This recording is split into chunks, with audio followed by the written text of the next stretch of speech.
Olá, queridos! No capítulo de hoje nós vamos ver a vingança de Deus contra os midianitas. Eles eram uma confederação de tribos nômades que não tinham uma habitação fixa, associada a grupos menores que peregrinavam pelas terras áridas do Sinai, do Negueb e da Transjordânia. Os midianitas mencionados nesse capítulo são os que viviam associados à terra de Moabe. Deus já havia castigado seu povo pelo envolvimento com os midianitas, e agora ele ordenou a Moisés que atacasse os midianitas por seduzir Israel e levá-lo à imoralidade sexual e à idolatria, como nós vimos no capítulo 25. Geralmente, nós ficamos incomodados com a ideia de vingança porque ela não combina com o Deus de amor que nós conhecemos. Mas o próprio Deus diz: "A mim pertence a vingança e a retribuição." A Bíblia fala várias vezes da vingança de Deus como algo que faz parte da sua justiça, porque ele conhece o que vai no interior do coração dos homens. E quando Deus aplica a vingança, o resultado é sempre positivo, ou seja, o mal é extirpado.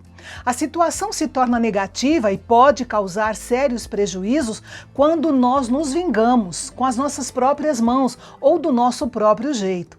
Aqui cabe bem as palavras que Paulo escreveu aos romanos sobre as autoridades.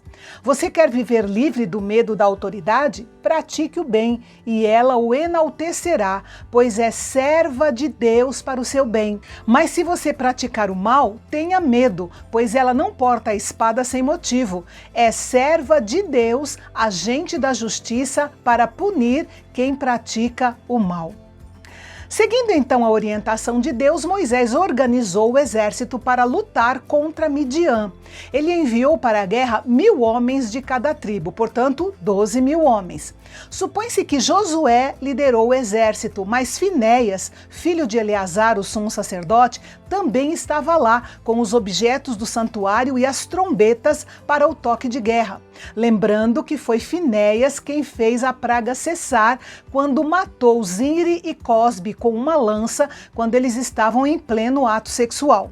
Israel então guerreou contra os midianitas e, de acordo com o costume da época, todos os homens foram mortos e as mulheres e as crianças foram tomadas como servas com tudo de valor que eles possuíam. Vários líderes inimigos também foram mortos durante a batalha, inclusive Zur, pai de Cosbe, a mulher que estava com Zinri no acampamento quando foram mortos por Finéias. Nesse ponto, a Bíblia volta a mencionar Balaão, que, de olho na recompensa, montou uma estratégia que levou Israel para a imoralidade sexual e a idolatria. Balaão também foi morto nesse confronto. Ele foi alcançado pela vingança de Deus e o dinheiro que ele ganhou não lhe serviu de nada. Há uma razão pela qual Judas 11 fala do erro de Balaão. É porque é, de fato, um erro tentar manipular as coisas de Deus por dinheiro, porque o prejuízo é sempre certo. Balaão disse que ansiava morrer a morte dos justos, mas ele não tinha interesse em viver a vida dos justos. Então, ele morreu a morte de pecador na companhia de pecadores.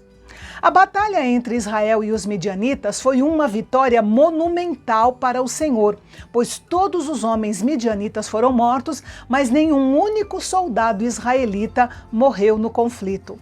Mas Moisés ficou irado com eles por terem mantido as mulheres de Midian vivas. Eles não conseguiam ver o grande perigo da imoralidade sexual e da idolatria representada por essas mulheres que haviam levado os homens de Israel ao pecado. O mesmo acontece com muitos cristãos. Muitas vezes permitem em suas vidas coisas que atrapalham ou que são uma ameaça para a sua vida espiritual, mas não conseguem enxergar e acabam se tornando vulneráveis ao pecado. Aquelas mulheres eram mais perigosas para Israel do que um exército de guerreiros poderosos. Normalmente, pensamos em muitas coisas externas e mundanas como sendo perigosas para o cristão. Mas muitas das coisas que aceitamos no nosso meio ou até mesmo na nossa própria vida podem abrir a porta para a imoralidade e para a idolatria, causando muito mais danos reais do que qualquer outra coisa. Moisés então ordenou que se mantivesse vivas apenas as meninas virgens, o restante das mulheres deveriam morrer. Depois, os soldados sobreviventes e os objetos, os espólios da guerra, passaram por um ritual de purificação que durou uma semana, como ordenava a lei.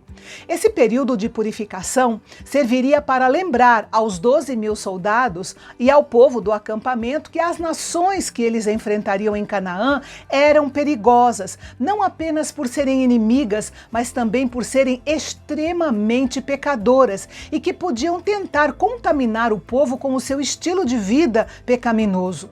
Moisés queria evitar outra derrota como aquela que aconteceu em Baal-Peor.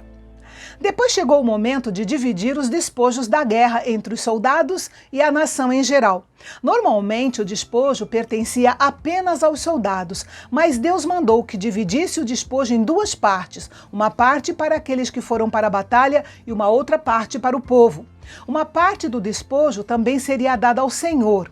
E assim, todo o ouro que eles haviam saqueado dos midianitas, braceletes, pulseiras, anéis de sinete, brincos e colares, num total de 200 quilos de ouro, foi oferecido ao Senhor e entregue nas mãos de Moisés e do sacerdote Eleazar. Mesmo com os despojos da guerra, Deus queria que Israel tivesse um coração generoso. E a 31ª palavra de bênção de Números é: a Igreja de Jesus Cristo enfrenta batalhas todos os dias. Nossos inimigos não são de carne e sangue e nossas armas são espirituais. Para levar adiante a causa de Cristo, a única espada que usamos é a espada do Espírito, que é a palavra de Deus. E no próximo capítulo nós vamos ver que as tribos de Gade, Ruben e a metade da tribo de Manassés, filho de José, foram pedir para Moisés para não entrar em Canaã. Eles queriam ficar por ali mesmo, porque gostaram daquelas terras. E Moisés não gostou nada desse pedido. Você vê como foi o final dessa tensão entre eles amanhã, aqui no canal Bendito, e eu espero você. Até lá!